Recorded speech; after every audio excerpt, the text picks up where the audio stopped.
নমস্কার বন্ধুরা, আমি ঝুমা। আমার চ্যানেলে সবাইকে স্বাগত। প্রতিদিনের মতন আজকেরও আরও একটা রেসিপি নিয়ে এসেছি বন্ধুরা আপনাদের সামনে। রেসিপিটার নাম হলো মূলোর পরোটা। মূলোর পরোটা কিন্তু এই মূলোর পরোটা একদম অন্য রকমের। আমি দু রকম করব, মেথি শাক ও মূলোর পরোটা। তা মেথি শাক মূলোর পরোটা আমি কিভাবে বানাচ্ছি আপনারা ভিডিওটি দেখবেন। দেখে যদি ভালো লাগে একটা লাইক, শেয়ার, কমেন্ট করতে ভুলবেন না। প্রথমেই আমি 2 বান্ডিল মেথি শাক নিয়েছি। মেথি শাকটাকে ভালো করে ধুয়ে বেছে শুধু পাতা নিয়েছি। 4-5 বার ধরে আমি ধুয়েছি। ধোয়ার পরে জলটাকে ঝরিয়ে নিয়েছি। নিয়ে আমি ঝিরিঝিরি করে কেটে নেব। যত ছোট পারবেন তত ছোট ছোট কাটবেন। এভাবে আমি কেটে নিয়েছি। এদিকে আমি 4টে মূলো আর একটা ক্যাপসিকাম ছাড়িয়ে রেখেছিলাম, ধুয়ে পরিষ্কার করে নিয়েছি। ছোট গিটারে একটু ঘষে নেব। মূলো ক্যাপসিকাম আমি এইভাবে সবগুলো ঘষে নেব। মূলো ক্যাপসিকাম আমি ঘষে নিয়েছি। শাকটাকেও এইভাবে কেটে নিয়েছি। আমি একটা ডেকচির মধ্যে মানে বড় বাটিতে আমি ছাঁকনি নিয়েছি। 1 বাটি ময়দা নিয়েছি। ময়দাটাকে চেলে নেব। আমি এখানে আটা ময়দা মিক্সড করে করছি, আপনারা চাইলে শুধু আটা দিয়েও করতে পারেন। আমি 3 বাটি আটা নিয়েছি। আটাটাকে চেলে নিয়েছি আমি। এদিকে মূলোর পুরটা বানাবার জন্য আমি কড়া বসিয়েছি গ্যাস অন করে। কড়াতে খুবই অল্প তেল দিয়েছি, পরিমাণ মতন আপনারা দেবেন। অল্প একটু আদা আমি গিটারে ঘষে তেলের মধ্যে দিয়েছি।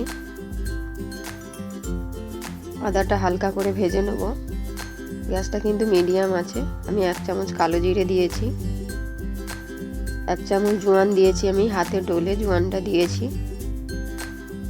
সুন্দর একটা গন্ধ বেরোবে যখন মশলাটা দিয়ে। আমি 1 চামচ হিং দিয়েছি। হিংটা দিয়েও আমি ভালো করে নাড়াচাড়া করে নেব। যখন সব কিছু ভাজা হয়ে যাবে, সুন্দর একটা গন্ধ বেরোবে, তখনই যে মূলোটা আমি ঘষে রেখেছিলাম চিপে চিপে জলটাকে বের করে আমি মূলোগুলো দিয়ে দেব।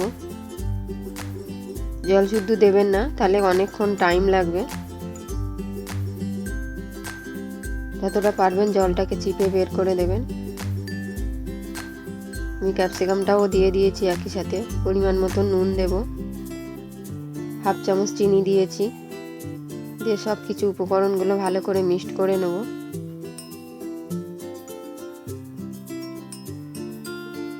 গ্যাসটা কিন্তু এখানে বাড়াবেন না, মিডিয়ামই রাখবেন।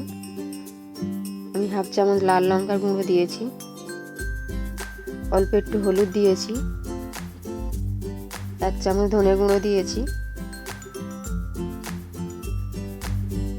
দিয়ে ভালো করে নাড়াচাড়া করে ভেজে নেব। এদিকে যে আটা ময়দাটা আমি চেলে রেখেছিলাম নুন দিয়ে ভালো করে মেখে নেব। আগে শুকনো মেখে নেব, জল দেবেন না চট করে, কেন শাকটা ধোয়া আছে, শাকটা এমনি ভেজা আছে।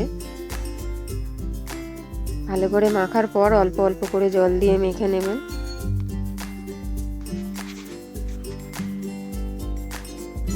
আমি এখানে আরও 1 বাটি ময়দা দেব। দিয়ে ভালো করে মেখে নেব। আটাটাকে এইভাবে আমি একটা মেখে নিয়েছি, ডো তৈরি করে নিয়েছি। হাতে 1 চামচ সাদা তেল দিয়ে নিয়েছি। নিয়ে ভালো করে আবার আমি আটাটার মধ্যে মেখে নেব সুন্দর করে।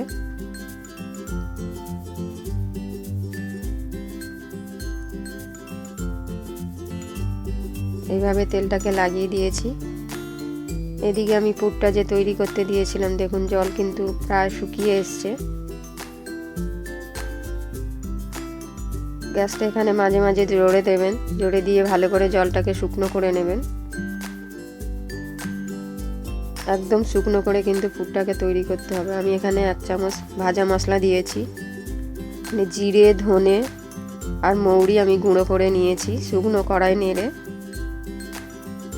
সেই ভাজা মশলাটা দিয়েছি। পরিমাণ মতো নুন দিয়েছি, একটু কম ছিল বলে আবার দিয়েছি। দিয়ে ভালো করে আমি নাড়িয়ে নেব। মশলাটা দিয়ে কিন্তু বেশিক্ষণ নাড়াবেন না। আমার হয়ে গেছে একদম শুকনো। দেখুন, আমি 1 থেকে 2 মিনিট নাড়াচাড়া করেছি মশলাটা দেওয়ার পরে। আমি নামিয়ে নেব। আমি একটা তাওয়া বসিয়েছি। যে আটাটা আমি মেখেছিলাম মেথি শাক দিয়ে, সেটাকে আমি পরোটার মতন আমি লেচি কেটে নেব। আপনারা যদি মনে করেন পাতলা পাতলা খাবেন, পাতলা পাতলা অল্প ছোট কাটবেন, কিন্তু পরোটা তো যেহেতু পুর দিয়ে হবে, একটু মোটা মোটা হলেই ভালো হবে। আমি অল্প আটা দিয়েছি, দিয়ে বেলে নেব।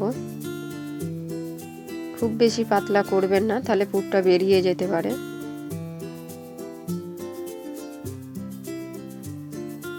আমি মাঝখানে পুরটা দেব।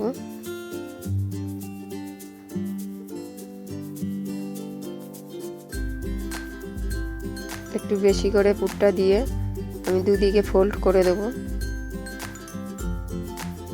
একটু আস্তে আস্তে করতে হবে কিন্তু।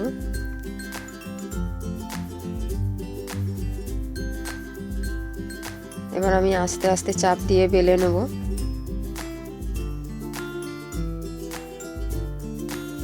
তাওয়াটা গরম হয়ে গেছে, তাওয়ার মধ্যে আমি দিয়ে দিয়েছি পরোটাটা। আমি তাওয়াতে দিয়ে হালকা করে করে সেঁকে নেব। আমি আরও একটা বেলা দেখিয়ে দিচ্ছি। দেখুন, এইভাবে বেলে নেবেন। খুবই হালকা করে চাপ দেবেন, অল্প অল্প আটার গুঁড়ি দিয়ে। খেতে কিন্তু খুবই টেস্টি হয়েছে। আমার বাড়িতে মূলো অনেকেই পছন্দ করে না, কিন্তু আমার বাড়িতে এইভাবে বানালে সবাই পছন্দ করে। হালকা হালকা তেল দিয়ে কিন্তু ভেজে নিতে হবে। আপনারা যদি মনে করেন যে বেশি তেল দিয়ে ভাজবেন, ভাজতে পারেন। আমি খুবই কম তেল দিয়ে ভাজছি।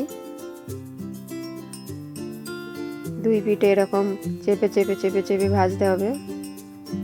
গ্যাসটা মিডিয়াম আছে, খুব জোরে দেবেন না, আবার খুব কমাবেন না।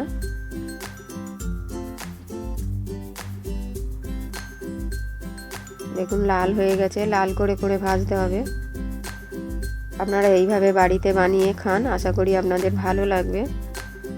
আমি আর একটা যে বেলেছিলাম সেটাও দিয়ে দেব। একইভাবে ওরকম আমি 2 পিঠে সেঁকে নেব। অল্প অল্প তেল দিয়ে ভেজে নেব।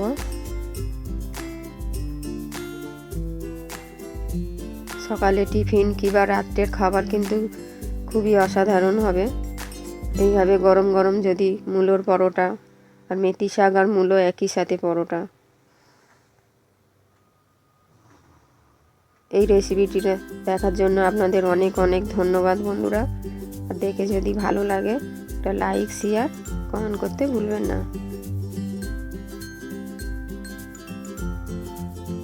একদম লাল হয়ে গেছে আমার পরোটাটা। তুলে নেব। গরম গরম পরোটা রেডি।